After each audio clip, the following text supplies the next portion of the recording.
سلام بچه ها، چطورید؟ خیلی خوش اومدید به یه ویدیو دیگه. بچه ها، قبل از اینکه ویدیو رو شروع کنیم میخواستم بهتون یه نکته رو بگم.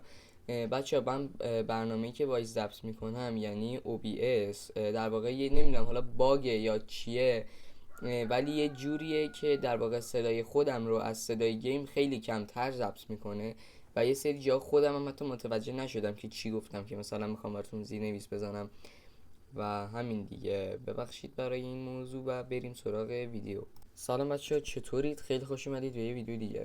بچه ها، امروز من وارد گیم شدم و دیدم که سایت جدید اومده و آقا حقیقتا دیگه بریم برای گرفتنش. حالا نمیخوام به اون صورت بگیرمش، ولی آقا حقیقتا دوتا از آیتماشو دیدم، میخوام اونا رو بگیرم و عرضم به حضورتون که آقا اون دوتا آیتم اینه و اینه و آقا هر کدوم 5 تا توکن میخواد که در مجموع میشه 10 تا. بعد فکر میکنم توی یه اسپین 10 تایی بعد کم کم دیگه 5 تا رو بده و ما هم 1051 جم داریم و آقا بریم اولی رو بزنیم. آقا من جدی هدفم فقط توکنه. آقا یه توکن خوب به من بده. چند تا داد؟ 15 تا توکن داد. پشمام، دمش گرم انصافا.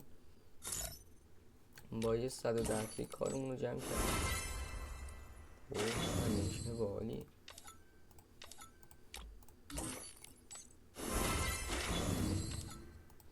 حاجی ما که اینا رو گرفتیم، خیلی هم خوب توکن میده. به نظرم آقا یه 179 تا دیگه بدم دیگه نزنیم کلا. من طمع کردم الکی توکن گرفتم. وای 20 تا توکن داد. نه 20 تا نداد، 15 تا داد دوباره. ما که داریم جم بده بزنیم.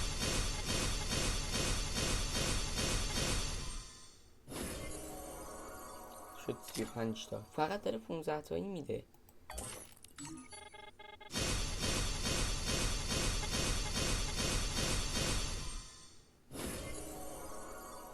تا داد. اوکی 52 تا الان توکن داریم.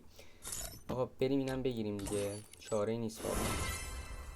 اوکی اینم از یخش خیلی یخ خوشگلی حاجی. آقا اینا همینجا کیوب میزنم دیگه، بریم ازش استفاده کنیم دیگه. و حاجی جان 335 تا جیممون، من باید حساب بکنم ببینم میتونم با بقیه جیم که میگیرم گان لولی رو بگیرم یا نه، چون بچه ها فکر میکنم گان لولی بعد بچه ها برای P90 لولی میخوام چیز بزنم، اسمی بزنم.